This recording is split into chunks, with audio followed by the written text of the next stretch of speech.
मौनी बाबा भगवान की जय। सतगुरु मौनी बाबा भगवान की जय। स्योहम स्योहम स्योहम। यदि वर्ण विवर्ण विहीन समः, यदि कारण कार्य विहीन समम, यदि भेद विविध विहीन समम, किम रोदसो मानसं सर्वसमम। गीता में 4 वर्णों वाली सृष्टि की बात कही गई है कि यह मेरी सृष्टि 4 वर्ण वाली है, किंतु ये वर्ण आत्मा के नहीं हैं। ये प्रकृति के सत्व रज एवं तम गुणों के अनुसार होते हैं। आत्मा प्रकृति से परे है जो शुद्ध है, उसमें वर्ण एवं विवर्ण का विभाग ही नहीं है। इसी प्रकार उसमें कारण एवं कार्य का विभाग भी नहीं है, क्योंकि आत्मा का न कोई कारण है कि जिससे वह उत्पन्न हुई हो, तथा न उसका कोई कार्य ही है कि यह सृष्टि उसका कार्य है। इसी प्रकार वह भेद एवं विभेद से सर्वथा रहित एवं सम है। दत्तात्रेय जी कहते हैं कि हे मन, तू ही आत्मा है जो सर्व में सम है, फिर किस प्रकार से तू रुदन करता है। समस्त दुखों संताप आदि का कारण द्वंद्व है। आत्मा द्वंद्व रहित है, इसलिए दुखों का कोई कारण ही नहीं बनता। सर्वनिरंतर सर्वचिते, यह केवल निश्चल सर्वचिते, द्विपदादि विवर्जित सर्वचिते, किम रोदसो मानसं सर्वसमम।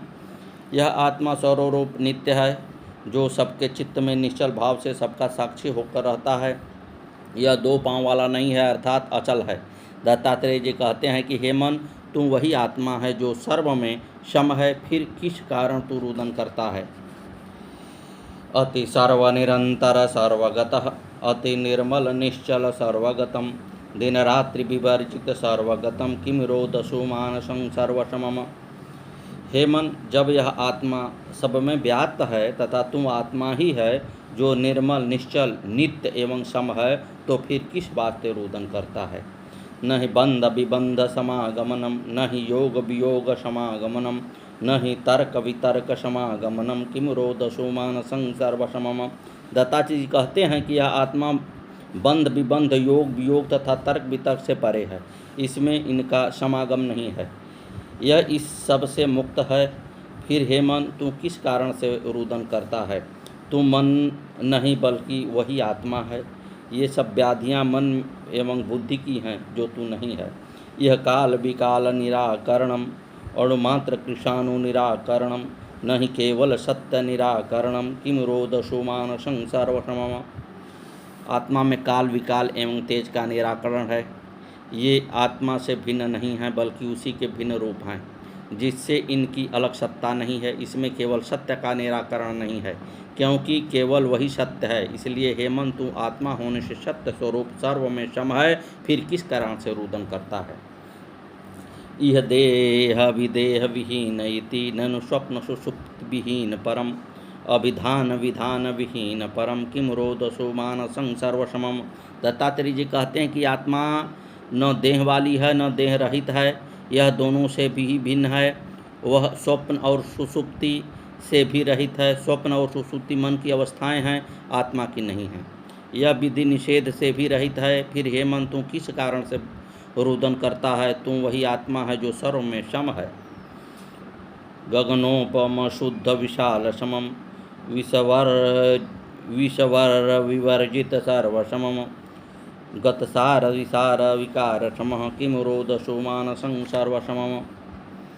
आत्मा ब्रह्म ही है, जो आकाश के समान सर्वव्यापक शुद्ध दोष रहित विशाल एवं सर्वत्र समान रूप से व्याप्त है। यह सर्व से रहित भी नहीं है, क्योंकि यही सर्व है, इससे भिन्न कुछ भी नहीं है। यह सार विसार एवं सभी विकारों से रहित है। फिर हे मन, तू किस कारण से रुदन करता है। तू ही सर्व में सम है। सतगुरुदेव भगवान की जय। श्री मौनी बाबा भगवान नमो नमः। सतगुरुवे नमः। बनमारीपुर के दादा राजकुमार मौनी बाबा भगवान के अनन्य भक्त हैं। जो भी समय इन्हें मिलता है भजन कीर्तन में बिताते हैं। बड़े ही भाव से ये गुरु भगवान मौनी बाबा के भजन गाते हैं और कीर्तन करते हैं। दादा राजकुमार कहते हैं कि गुरु भगवान के अनगिनत करिश्मे हैं, कहाँ कहाँ तक लिखेंगी, परंतु करिश्मा छोटी चीज़ है। प्रश्न तो यह है कि हम उन्हें भगवान क्यों मानते हैं। मौनी बाबा भगवान कहते हैं कि पहली सीढ़ी है कि भूख प्यास मान अपमान सर्दी गर्मी वर्षा को पूर्ण रूप से सहन कर ले, सब पर पार हो और सब प्रकार की सहनशीलता हो, तब आगे बढ़ेगा। मौनी बाबा ने तो सब कुछ करके दिखाया उन्होंने साक्षात दिखाया कि त्याग क्या है। वे अकेले बीहड़ में रहे, एक लगोटी में जाड़ा गर्मी बरसात सब सहन किया, मान अपमान सब में वे एक से रहे। केवल 5 घर भिक्षा मांगते, वह भी कभी मिली कभी नहीं, जो भी मिला वही भोग लगाया। वस्त्र रजाई कुछ न ओढ़ी, नंगे पांव चलते थे, कांटे फटी लग जाते थे। उन्हें सांसारिक आडंबर से कुछ लेना देना नहीं था। वे स्वरूप में स्थिर थे, ब्रह्मज्ञानी थे। यह अनुभव का विषय है, वाणी का विषय नहीं है। जिसकी जैसी भावना है वह वही देख रहा है। सांसारिक बातों में तो हम लोग उन्हें घसीटते हैं। उन्हें किसी से कुछ न चाहिए था। वे चाहते थे कि हम श्रद्धा और विश्वास रखें, और यह भी हमारे लिए ही था। वे कहते थे कि केवल महात्मा के पास बैठने से कुछ नहीं होगा। दादा कहते हैं कि भक्ति की क्रिया 3 प्रकार की होती है। पहली, किसी के नुकसान के लिए उसे घोर नरक मिलेगा। दूसरी, निजी उद्देश्य पूर्ति के लिए, जैसे नौकरी घर संपत्ति हेतु वे मेहनताने के लिए कर रहे हैं। जिस दिन मजदूरी मिल गई, भक्त भगवान का संबंध खत्म हो गया। तीसरा, निस्वार्थ निष्काम भाव से की जाती है, केवल प्रेम बस। ऐसे भक्त के लिए वे स्वयं खड़े रहते हैं। गुरु भगवान मौनी बाबा ऐसे थे जैसे चंदन के वृक्ष में खुशबू होती है। उनके आसपास के वृक्षों से भी वह खुशबू रम जाती है तो वे भी महकने लगती है, परंतु चंदन से लिपटे हुए सर्पों से खुशबू नहीं आती। वे तो केवल अपनी शीतलता के लिए चंदन में से लिपटे रहते हैं। स्वार्थ पूर्ति के लिए आने वाला उनके गुण ग्रहण नहीं कर पाते। भगवान या परमात्मा निराकार भी हैं और साकार भी। निराकार में तो कोई क्रिया सिद्ध नहीं होती, परंतु साकार भगवान गुण लक्षण से पहचाने जाते हैं। जैसे राम, जैसे कृष्ण। वे आनंद स्वरूप कहलाते हैं क्योंकि उत्पत्ति, स्थिति और संहार तीनों में आनंदित हैं। राम चाहे राज करें चाहे वन को जाएं, उनकी मुस्कुराहट पर कोई फर्क नहीं पड़ता। कृष्ण हर स्थिति में निर्विकार हैं क्योंकि ये आत्म स्थिर हैं। जो अपने अंदर की आत्मा और परमात्मा को एकाकार कर ले तो परमात्मा ही परमात्मा है। जैसे बोतल में गंगा जी को डुबोकर भर ले तो वह बोतल में सीमित गंगा जल कहलाता है, गंगा जी नहीं। परंतु उसी जल को गंगा जी में मिला दो तो फिर वह गंगा जी हो जाता है। जो लोग इस स्थिति पर पहुँचे वे परमात्मा कहलाते हैं। मौनी बाबा भगवान ऐसे ही थे, हर स्थिति में आनंद स्वरूप आत्म में स्थित थे, देह से परे थे। उन्होंने संपूर्ण त्याग प्रत्यक्ष दिखाया। वे संपूर्ण परम ब्रह्म परमात्मा ही थे। सर्वत्र उनका वास था, मौन उनकी स्थिति थी और वे आनंद स्वरूप थे, सच्चिदानंद परमानंद थे, अंतरामी सर्वव्यापक थे। एक स्वामी गणेशानंद जी थे, मूढ़ा खेड़े में रहते थे। वे कभी कभी मौनी बाबा के दर्शन करने आते थे। वे कहते थे आज इच्छा हुई कि भगवान के दर्शन करने आएँ। दादा राजकुमार कहते हैं कि मौनी बाबा को हम लोग नहीं समझ सकते, जो उच्च कोटि के संत हैं वही पहचान सकते हैं। एक बार स्वामी दयानंद जी अखंड आश्रम पीली कोठी चित्रकूट आए थे। वे प्रवचन कर रहे थे और भी कुछ संतों ने प्रवचन किया। किसी ने मौनी बाबा भगवान के लिए कहा कि ये भी प्रवचन करें। तब स्वामी दयानंद जी महाराज बोले, मौनी बाबा प्रवचन करेंगे? अरे उनके एक एक अनुभव पर सारे प्रवचन हैं।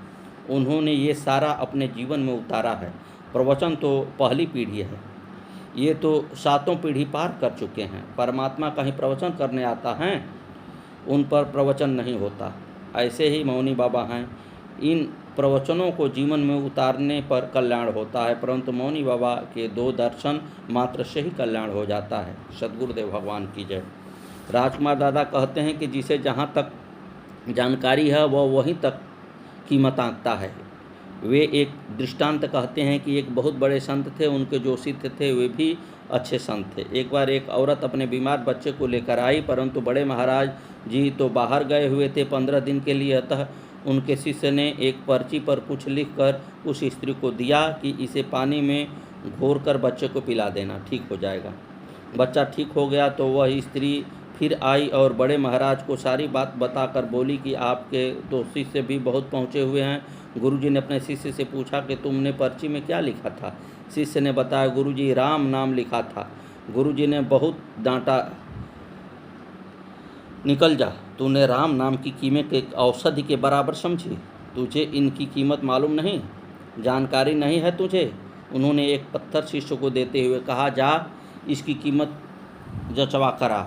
शिष्य पत्थर लेकर बाजार में पहुंचा और एक मूली बेचने वाली स्त्री से उसकी कीमत पूछी। शिष्य ने पत्थर देखा, सुंदर था, वह बोली स्त्री ने पत्थर देखी, सुंदर था, वह बोली मैं इसके लिए 2 किलो मूली देने को तैयार हूँ। फिर एक बनिए की दुकान पर आया और पत्थर दिखाया। बनिए ने सोचा बड़ा सुंदर बाट बनेगा, उसने कीमत लगाई 10 रुपये। फिर शिष्य एक सुनार के यहाँ आया। सुनार ने सोचा बढ़िया पत्थर है, बहुत से नग निकल आएंगे, उसने कीमत लगाई 100 रुपया। फिर वह शिष्य एक जौहरी के पास गया।